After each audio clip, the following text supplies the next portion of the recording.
fait pour communiquer avec ses émotions? Comment on fait pour communiquer en vrai avec les autres?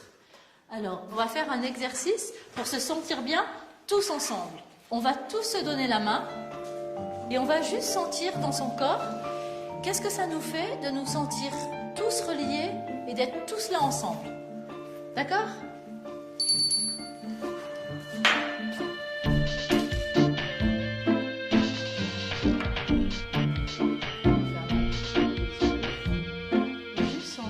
Cet exercice qu'on fait où on se touche, c'est un exercice où on se sent relié aux autres.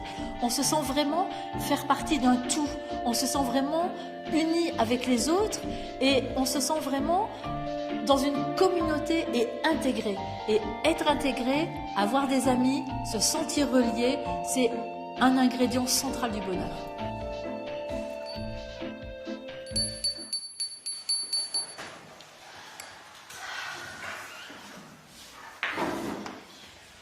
Tu veux parler, Sarah? C'était bizarre, c'était rigolo et en même temps c'était bizarre. La raison c'est un peu bizarre parce qu'en fait, quand on y pense, en fait on avait l'impression de toucher tout le monde en même temps. Parce qu'on en touchait un, qui touchait l'autre, qui touchait l'autre, qui touchait l'autre, et au final on touchait tout le monde en même temps en fait. Ben oui. Vous voyez comme ça marche? Comme ça vous a apaisé? Alors maintenant on va faire un autre exercice. Vous allez tirer une carte et vous allez faire ce qu'il y a écrit sur la carte.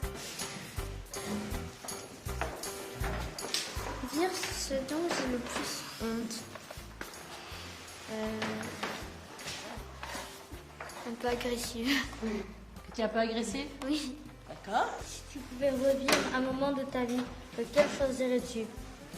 Le moment, c'est hier soir. J'ai invité un copain, on a mangé une raclette et on a tellement ri que mon ami il a failli s'étouffer. Dire ce qui m'a fait le plus peur de toute ma vie. J'avais 5 ans, mon papa il avait mis un masque du diable, il m'avait sauté dessus. Maintenant j'en ris, mais avant j'avais eu une peur bleue. Dire ce qui m'a rendu le plus triste de toute ma vie.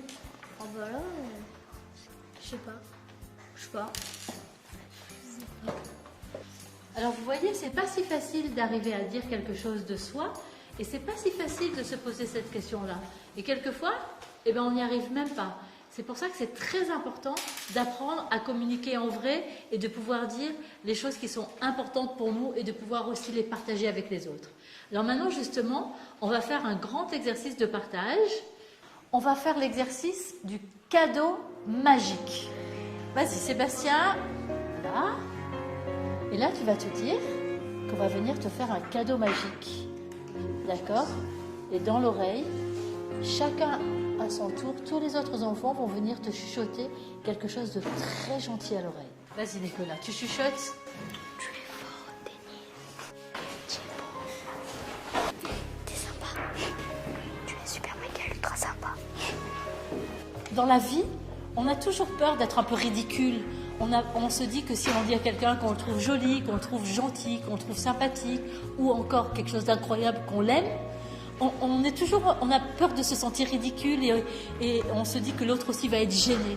C'est important d'arriver vraiment à pouvoir dire les vraies choses, de pouvoir dire les choses du cœur, parce que ça nous fait du bien à nous de les dire et ça fait du bien à l'autre de les recevoir et de les entendre. Tu es super sympa.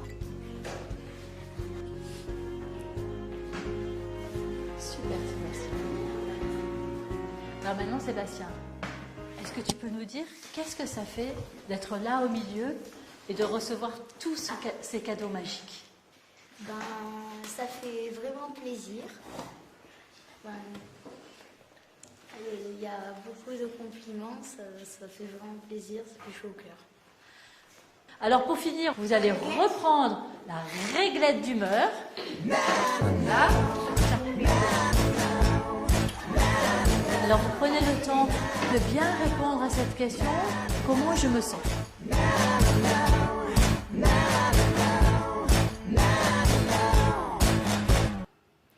Moi j'ai mis un 1 parce que je suis trop mécontent que ce soit fini.